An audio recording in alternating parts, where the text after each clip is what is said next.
Roh Kudus, penuhi kami dengan kuasa-Mu, kekuatan-Mu, damai-Mu, sukacita-Mu. Sungguh kami mengucap syukur. Kami adalah milik kepunyaan-Mu. Kami boleh tinggal di dalam Engkau.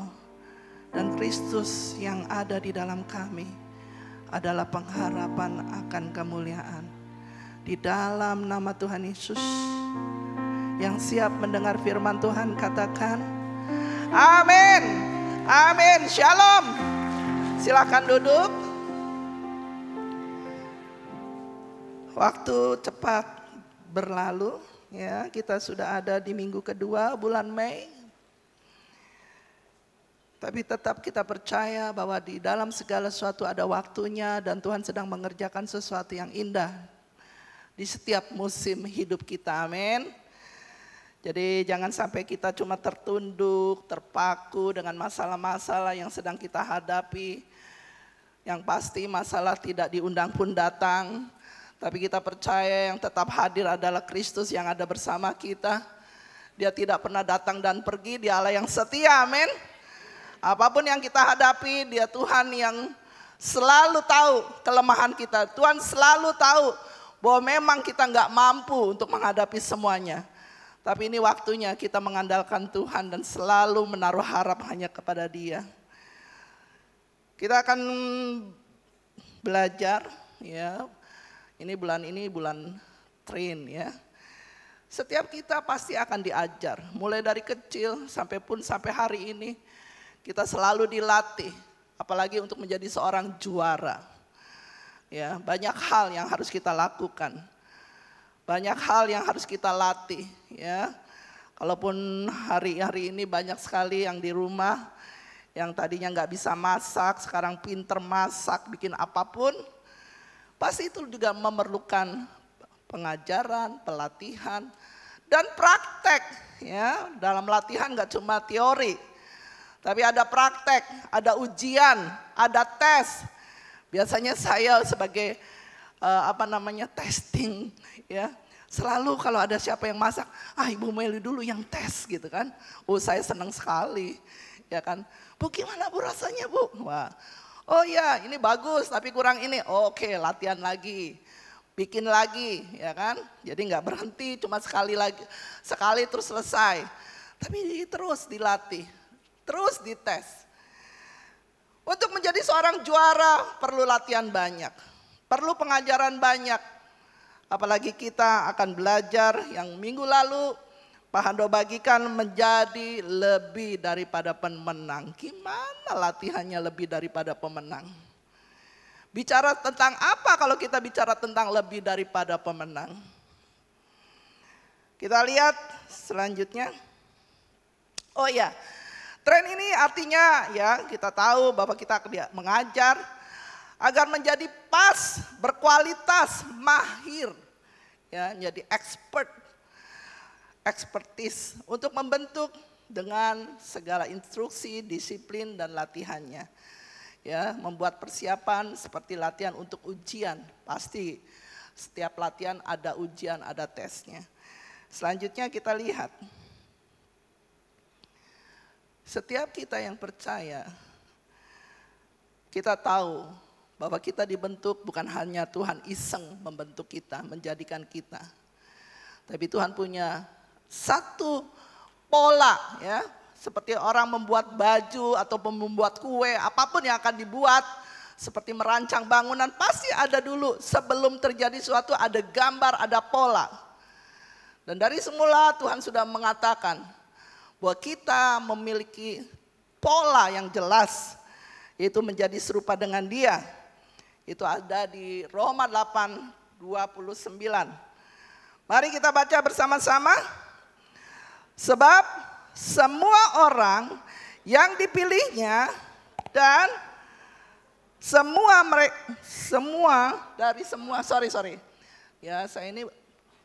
sebab semua orang yang dipilihnya dari semula, mereka juga ditentukannya dari semula untuk menjadi serupa dengan gambar anaknya, supaya ia anaknya itu menjadi yang sulung di antara banyak saudara. Kalau kita dijadikan Tuhan dengan satu image, satu gambar yang jelas, ada rencana yang jelas dari Tuhan dalam kehidupan kita. Kita bukan hanya datang ke dunia ini dengan bukan dengan kebetulan. Segala sesuatu sudah dijadikan seperti yang adanya dari semula. Nah, pada waktu dosa sudah lahir ke dunia lewat Adam dan Hawa, maka pola ini tidak lagi utuh. Ya, karena roh Tuhan ada pada kita, tapi pada waktu dosa datang, maka roh Tuhan meninggalkan kita. Dan pada waktu kita sekarang mengaku Yesus sebagai Tuhan dan Juru Selamat, yang pasti Tuhan mau mengembalikan setiap saudara dan saya kepada gambar yang semula. Seperti apa yang Tuhan sudah desain sejak awal. Nah, kita akan lihat selanjutnya. Apa sih tujuannya kita menjadi seperti Kristus? Kita sudah ditetapkan menjadi lebih daripada pemenang. Itu adalah sebuah perjalanan. Proses untuk kita menjadi seperti Kristus bukan pada waktu kita dibaptis dan kita berubah bentuk dan berubah semuanya dan sama seperti Dia. Tapi pada waktu kita mengaku Yesus sebagai Tuhan dan melewat segala sesuatu, yaitu lewat baptisan, kita tahu bahwa itu adalah kelahiran baru kita.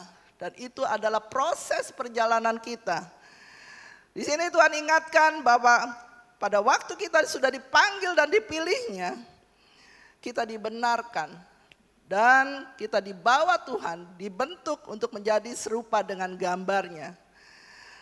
Dan tujuan terakhir daripada pembentukan kita dan menjadikan kita seperti Kristus, yaitu ada di Roma 8:30. Mereka yang ditentukannya dari semula, mereka ia juga yang dipanggilnya.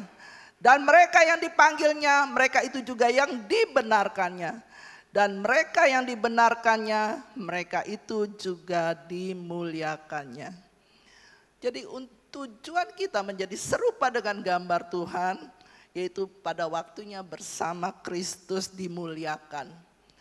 Makanya orang percaya berkata bahwa mati adalah keuntungan, ya. Karena kita tahu kehidupan kita adalah kehidupan kekal. Kita ada di bumi ini dengan usia berapa? Dari 0, mungkin 80 tahun, bahkan bisa 100 tahun. Tapi sifatnya hanya sementara. Tapi Tuhan sudah menjadikan kita adalah makhluk yang kekal pada waktu kita percaya bahwa kita akan bertemu dengan Dia. Untuk tinggal bersama Kristus pada waktu kita selesai tugasnya di bumi. Akhir-akhir ini ada banyak hal, ya, saudara-saudara kita yang pulang ke rumah Bapa. Tapi saya percaya karena mereka sudah selesai tugasnya. Mereka sudah menyelesaikan pertandingannya. Dan mereka sedang dimuliakan untuk bersama Tuhan sekarang. Kita selanjutnya akan lihat, kemarin videonya sudah jelas. Untuk menjadi seorang pemenang perlu dilatih, tapi untuk menjadi lebih daripada pemenang, apa sih yang membuat kita lebih daripada pemenang? Itu karakter sifat kita yang sama dengan Tuhan kita.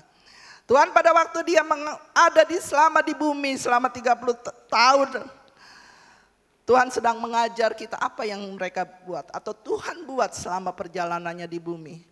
Tapi terlebih lagi pada waktu Tuhan mati 3 hari dan bangkit. Sebentar lagi kita akan merayakan hari kenaikan Tuhan Yesus. Puji Tuhan, kita ada di Indonesia, kita ada dalam agenda libur untuk kenaikan Tuhan Yesus. Percaya atau tidak percaya, tapi dunia mengakui, firman mengatakan bahwa Yesus naik ke surga disaksikan dengan banyak orang. Dan kemuliaan Tuhan sampai hari ini namanya tetap disebut di atas kita.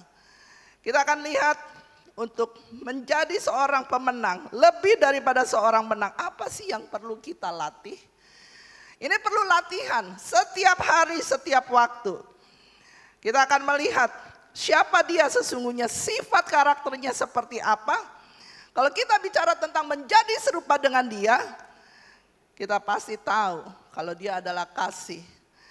Kasih itu sabar. Jadi kalau di sini saya ganti kasih itu Kristus. Kristus itu sabar, Kristus itu murah hati, Kristus tidak cemburu, Kristus tidak memegahkan diri dan tidak sombong. Kristus tidak melakukan yang tidak sopan dan tidak mencari keuntungan diri sendiri. Kristus tidak pemarah dan tidak menyimpan kesalahan orang lain. Kristus tidak bersuka cita karena ketidakadilan, tetapi ia bersuka cita karena kebenaran. Kristus menutupi segala sesuatu, percaya segala sesuatu, mengharapkan segala sesuatu, sabar menanggung segala sesuatu. Kristus tidak berkesudahan. Kita gampang baca, ya, ganti dengan Kristus. Coba sekarang di rumah nanti baca pelan-pelan. Gantikan kasih itu dengan nama saudara dan saya. Meli itu sabar, benar nggak saya sabar? Itu ceritanya beda lagi. Kalau baca Alkitab cepat. Itu mah hafal bu, saya dari SD saya udah belajar itu. Allah itu adalah kasih, kasih itu sabar.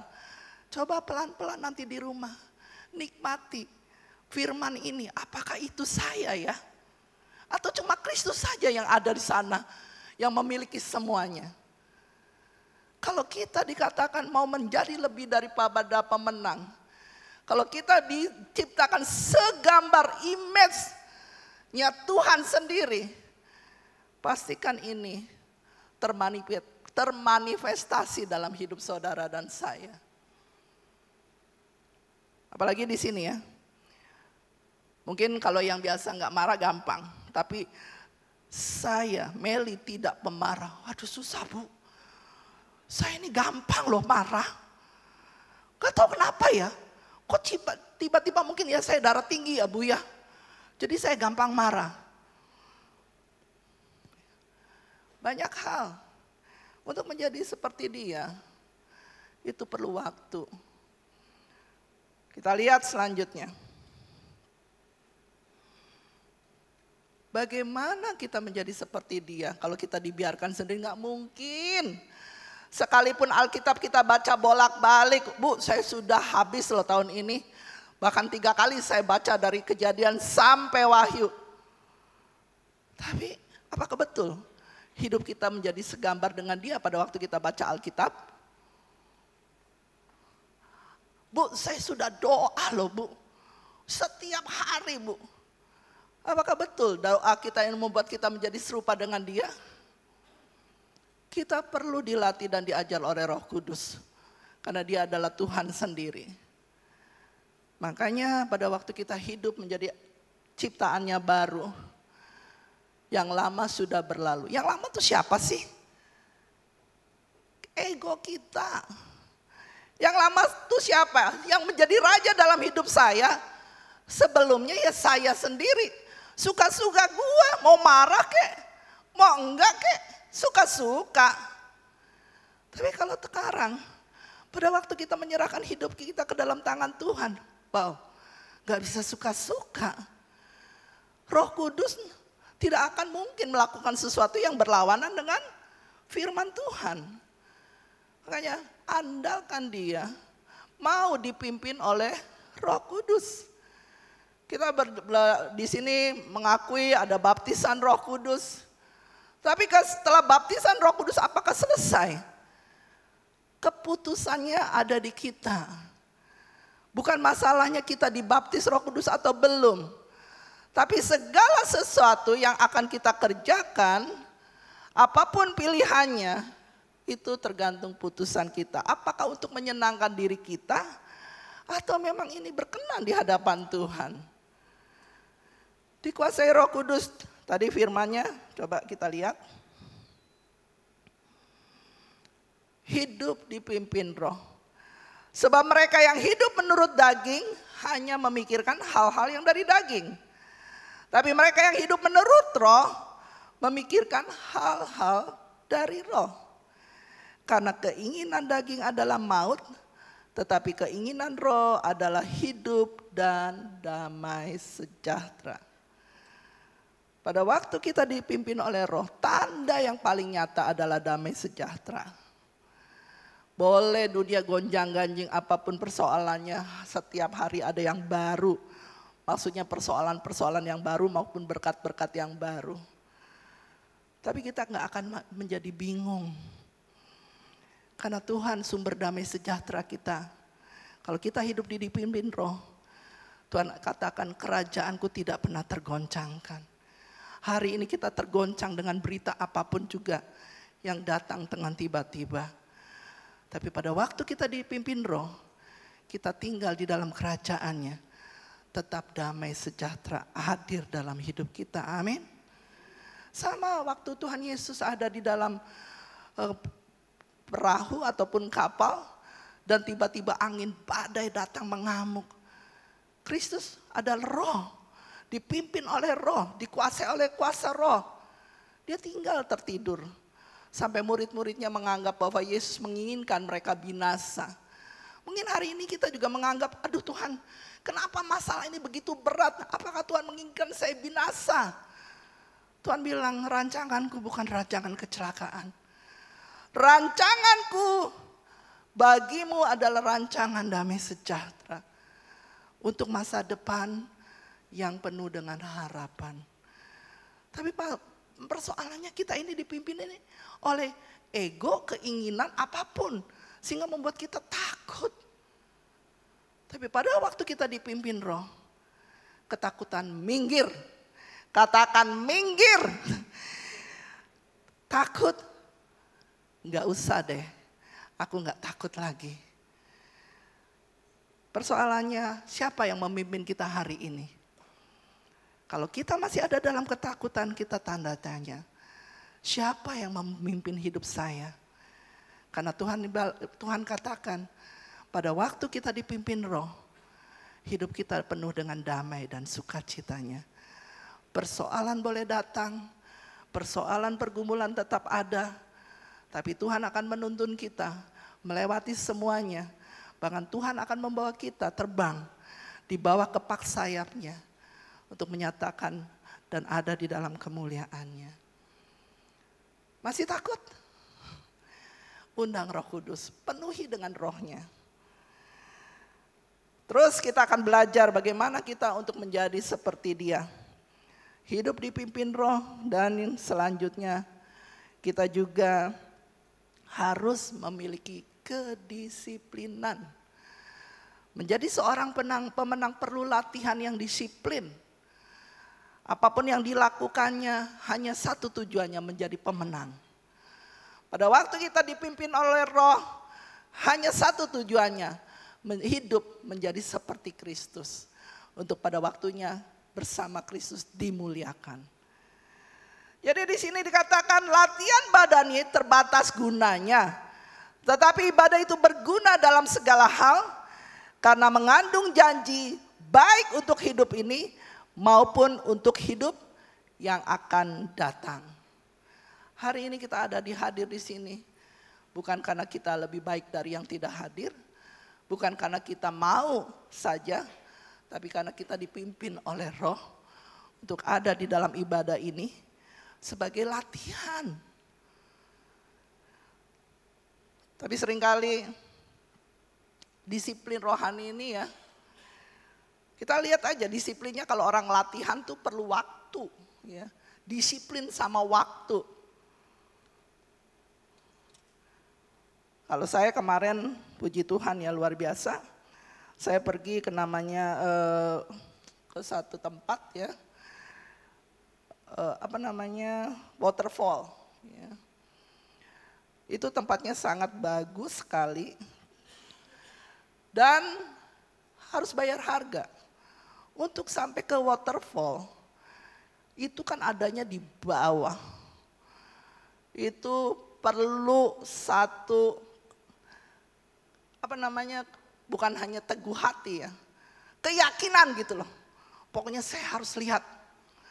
Ada tujuannya, nggak mungkin kita mau capek-capek gitu loh. Tanpa satu keyakinan bahwa di bawah ini pasti ada sesuatu yang luar biasa yang akan saya lihat. Ya, sehingga pada waktu sampai di bawah, ya itu cukup jauh sekali, itu turun sampai ke bawah. Kita bisa menikmati luar biasa. Persoalannya pulangnya dong. Turunnya kayaknya kalau perlu sih kayak bawa seluncuran gitu ya. Tapi sebetulnya itu nggak gampang. Karena itu tangganya juga masih natural, belum dibuat bagus. Jadi stepnya ada yang tinggi, jauh, ada yang pendek. Nah itu kan berat, nggak rata. Pas naik, tapi kan perlu latihan. Kalau saya nggak pernah, ya latihannya sedikit sih. Jalan, yang nggak kuat tuh nafas ya. Perlu latihan sedikit. Kalau enggak hari ini saya khotbah nih di jadwal, nggak mungkin saya bisa berdiri. Pasti udah tepar. Itu medannya nggak gampang. Nah, jadi untuk latihan sesuatu itu perlu keyakinan. Perlu satu persisten. Perlu satu keteguhan hati. Saya mau untuk menjadi karena gambarnya jelas. Saya mau ada di sana. Saya mau menjadi pemenang. Nah, pada waktu kita disiplin, ya, pasti kita akan lihat hasilnya, kedisiplinan kita. Tapi saya bersyukur kita ada di sini sejak bulan Agustus dengan ibadah terbuka, ya onsite. Pertama kita mulai, jam 10 kita sudah buka pendaftaran dari jam 9, bahkan sebelum jam 9, ya yang di depan udah siap. Tapi belakangan, kalau belum jam 10 belum banyak yang hadir. Setelah jam 10 baru satu-satu nongol dan akhirnya penuh sekarang. Sekarang jam berapa ya? Sekarang jam 10.30. Aduh bagus. Aduh lega, khotbahnya belum mulai. Oh itu mah baru nyanyi. Nanti baru lihat video, gampang. Pokoknya yang penting nanti masih khotbah. Bahkan yang pas khotbah juga masih ada satu yang nongol. Disiplin loh. Kita ini mesti hanya ada picture, ada gambar. Kita ini ada di sini hanya karena menyenangkan hati ego kita, yang penting dengar khotbah. Atau kita datang ini dengan kerinduan Tuhan untuk mengorbankan sesuatu. Dalam ibadah harus ada pengorbanan. Pengorbanannya apa? Apapun. Ya, waktu kita belajar. Kalau dari hati namanya cinta, nggak usah disuruh jam 11, jam 10 udah datang orangnya. Kita di gereja ini kalau cinta yang mendrive atau yang membawa kita, mendorong kita, pasti kita nggak akan terburu-buru. Aduh udah terlambat, nggak lagi. Bahkan udah terlambat nggak merasa terlambat. Bagus, baru 2 kali lagunya, masih dapat 1. Jadi kita ini masih dipimpin siapa? Dalam ibadah kita aja kita belum dipimpin oleh Roh. Belum dipimpin oleh cintanya. Pada waktu kita mencintai Tuhan bukan aturannya yang kita kejar. Tapi kita dipenuhi dengan cintanya. Kalau dipenuhi dengan cintanya pagi-pagi kita pokoknya mandi. Kalau dulu mungkin, Bu maklum Bu anak saya masih kecil susah ngebanguninnya. Sampai hari ini pun anaknya sudah gede kemana tetap aja telat. Karena udah biasa. Karena setiap pikiran kita akan melahirkan satu tindakan. Setiap tindakan kita berlanjut menjadi sebuah kebiasaan. Dan kebiasaan kita akan berlanjut menjadi sebuah karakter. Dan karakter itu yang menjadi image-nya Tuhan. Kalau kita menjadi serupa dengan Kristus, Tuhan hanya mau melihat apakah kita mempunyai karakter, sifat yang sama seperti tadi. Allah itu adalah kasih. Dan buah itu akan nyata dalam hidup kita. Itu cuma hal yang kecil loh. Soal waktu. Ya, seorang pemenang mau pagi kayak apapun kalau waktunya latihan, dia akan kejar. Karena dia tahu ada piala yang menjadi gambar di hidupnya. Dan kita adalah lebih daripada pemenang. Apa yang membuat kita lebih daripada pemenang? Karena kita memiliki karakter yang sama dengan Kristus. Yang menang atas kuasa maut. dan telah memenangkan setiap pertandingannya. Bukan hanya pertandingannya iman, tapi kasih itu menjadi pertandingan kita. Apakah hari ini kita lebih baik dari hari yang kemarin? Siapa yang harus ngecek? Pasti orang yang terdekat. Mau istri, mau anak, mau mertua, mau siapa aja yang bisa melihat hidup kita. Pastikan minggu depan jangan yang terlambat, tetap terlambat.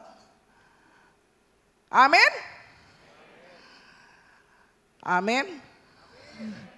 Yang di atas nih. Karena yang di atas gak kelihatan. Gak apa-apa kita di atas. Terlambat juga gak kelihatan. Gelap saya juga gak bisa ngelihat. Tapi kita akan didorong oleh kasih Tuhan. Amin. Kita bukan didorong karena hanya sekedar ibadah-ibadah. Kita akan lanjut. Bagaimana Tuhan membentuk kita, karakter kita? Besi menajamkan besi. Setiap saudara dan saya pasti dipertemukan dengan orang-orang yang Tuhan rencanakan untuk membentuk hidup kita. Untuk menjadi serupa dengan Dia. Perlu komunitas. Perlu berkakak, berkomsel kerajaan. Kalau hari ini masih banyak yang belum berkomsel, ayo masuk. Enggak, Bu, takut. Dulu saya punya kepahitan, gembala saya yang bikin saya rugi. Saya enggak mau lagi. Makanya kasih itu menutupi segala sesuatu.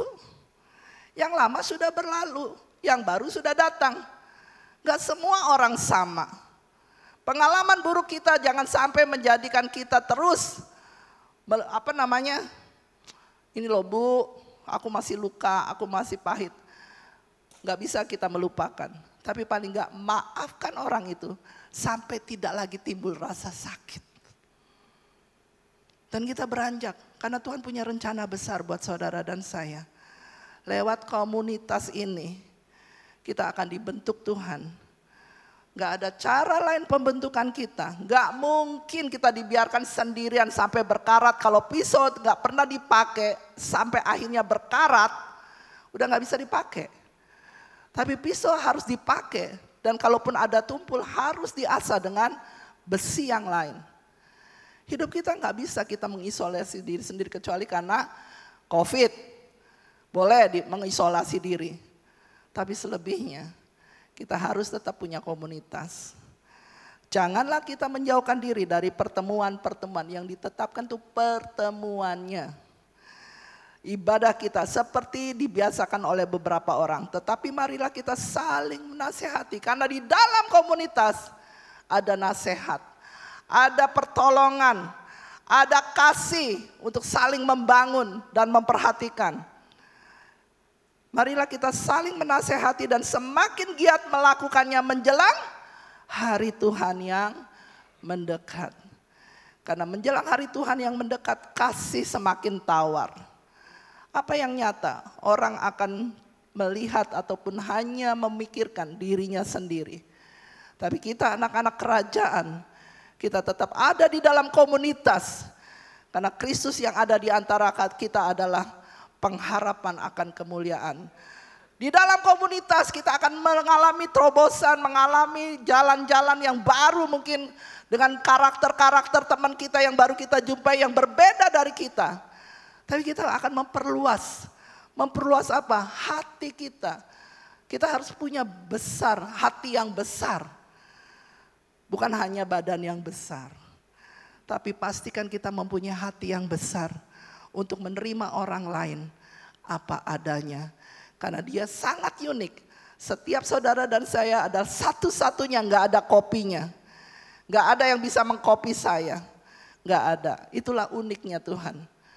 Tuhan membuat segala sesuatu. Dan kalaupun ada hadir manusia sampai hari ini jumlahnya mau 7 miliar ataupun berapa. Gak ada satupun yang sama. Itu dahsyatnya Tuhan kita. Kita perlu berkomunitas. Jangan sampai kita tinggalkan kebiasaan kita untuk berkomunitas. Kalaupun masih ada yang online ataupun onsite. Terus lakukan. Sampai kapan? Sampai Tuhan datang.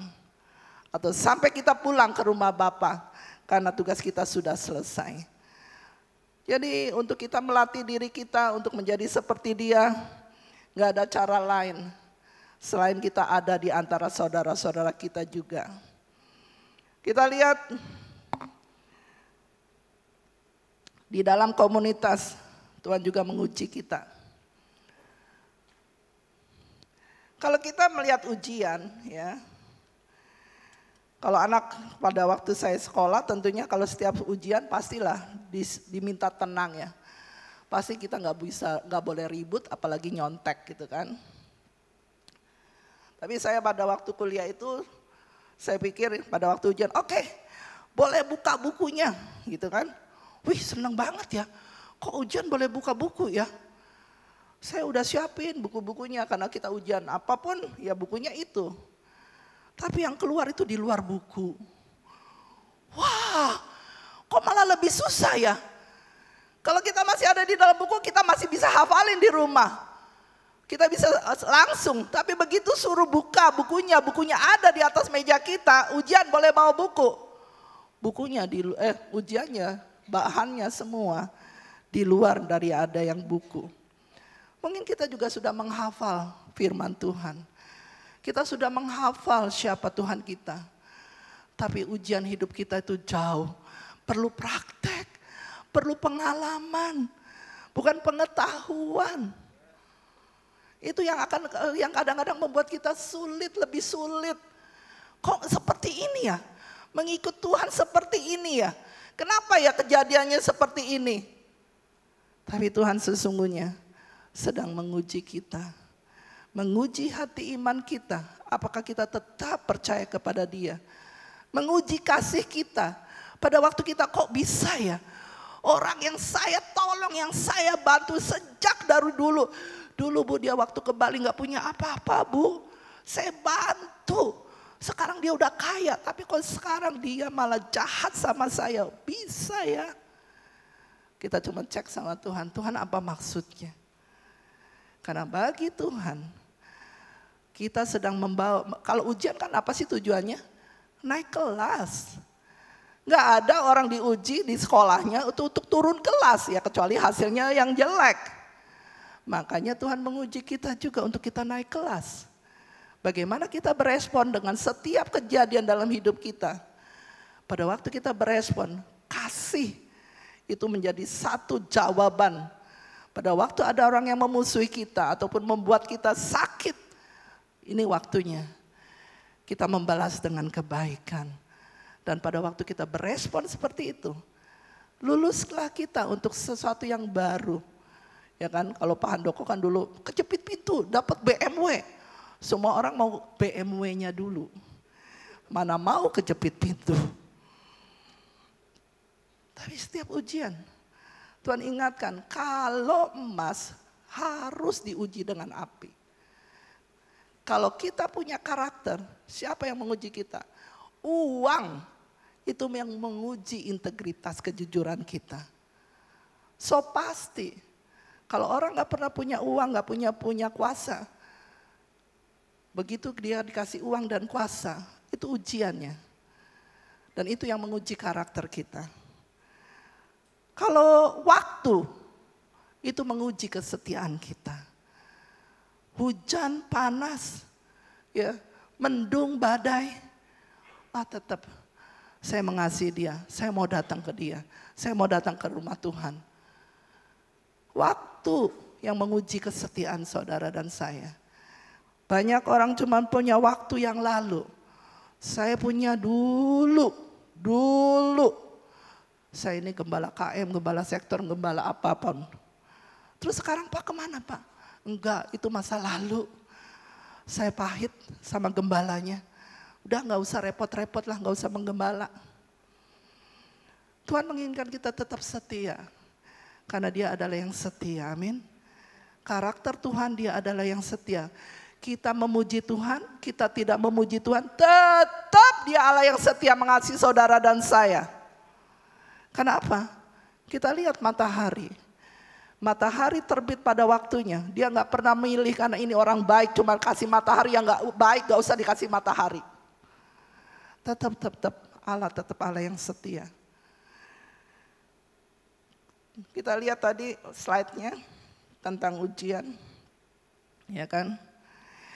Karena Tuhan adalah jalan hidupku. Seandainya, ini Ayub, ia menguji aku akan timbul seperti emas murni. Jangan buru-buru marah, jangan buru-buru ngomel. Kalau ada sesuatu kejadian yang tidak pernah kita duga. Tapi kita percaya bahwa di dalam segala sesuatu Tuhan ada bersama kita yang akan menuntun kita. Kalau kita dipimpin oleh Roh, kita ngerti apa maksud tujuan Tuhan dari setiap peristiwa yang terjadi dalam hidup kita. Sehingga kita bisa berespon benar di hadapan Tuhan. Dan kita lulus. Terus kalau nggak lulus gimana, Bu? Herlah, remedi. Itu so pasti. Jadi kalau bangsa Israel 40 tahun muter-muter karena remedi terus. Terus. Nggak lulus, nggak lolos. Jadi jangan sampai kita juga mau bertahun-tahun dengan persoalan yang bolak-balik kurang lebih sama. Harus kita naik kelas. Dan pada waktu kita naik kelas ada rencana Tuhan yang besar. Kita lihat selanjutnya. Bagaimana cara dan sikap Tuhan pada waktu dia dicobai. Ya, tadi ada ujian. Ujian menguji kita. Tuhan yang menguji kita. Apabila seorang dicobai, janganlah ia berkata pencobaan ini datang dari Allah. Itu beda ya. Ujian dan pencobaan. Pencobaan tidak datang dari Allah. Pada waktu Yesus dicobai, siapa yang mencoba? Iblis. Janganlah kamu mengasihi dunia ini dan apa yang ada di dalamnya. Jikalau orang mengasihi dunia, maka kasih akan Bapa tidak ada di dalam orang itu. Sebab semua yang ada di dalam dunia, yaitu keinginan daging, keinginan mata, serta keangkuhan hidup, bukanlah berasal dari Bapa, melainkan dari dunia. Kita dicobai dengan apa? Dengan keinginan daging, keinginan mata, serta keangkuhan hidup. Jadi kita harus membedakan ujian dan pencobaan. Pencobaan datang karena keinginan kita, ego kita. Iblis menawarkan kepada Yesus pada waktu dia dicobai di padang gurun setelah puasa 40 hari. Kalau kamu, saya akan berikan semua tahta dan kuasa. Kalau kamu mau menyembah aku. Hari ini apa yang ditawarkan? Oh gampang Bu, sekarang gampang cari duit. Wih, pokoknya setiap hari itu mungkin di handphone kita ada ya, mau spam, mau apa. Yang menawarkan dengan janji-janji sorga untuk cari gampang uang. Hati-hati. Pada waktu kita terpaut ke dalam yang pasti yang rugi pasti. Jadi kita sedang diuji dan dicobai. Tapi Tuhan ingatkan, Tuhan pada waktu kita berdoa dalam Bapa kami. Jauhkan kami dari pencobaan. Pencobaan itu siapa? Yaitu pribadi ego kita yang seringkali inginnya masuk karena keinginan hati. Keangkuhan kita, aduh kalau gini kan malu saya. Pencobaan datang bukan karena Tuhan. Tapi ujian itu Tuhan izinkan supaya kita naik kelas. Mari warga kerajaan Tuhan. Jangan berhenti cuma pada waktu kita diuji. Tapi kita tetap menaruh harap bahwa pertolongan dari Tuhan tidak pernah terlambat. Apapun ujian yang sedang kita jalani hari ini dengan masalah apapun, kita tetap percaya bahwa Tuhan selalu memberikan kita jalan keluar. Tepat pada waktunya. Enggak pernah dia berlambat. Karena dia Tuhan Allah yang setia. Tuhan Yesus memberkati.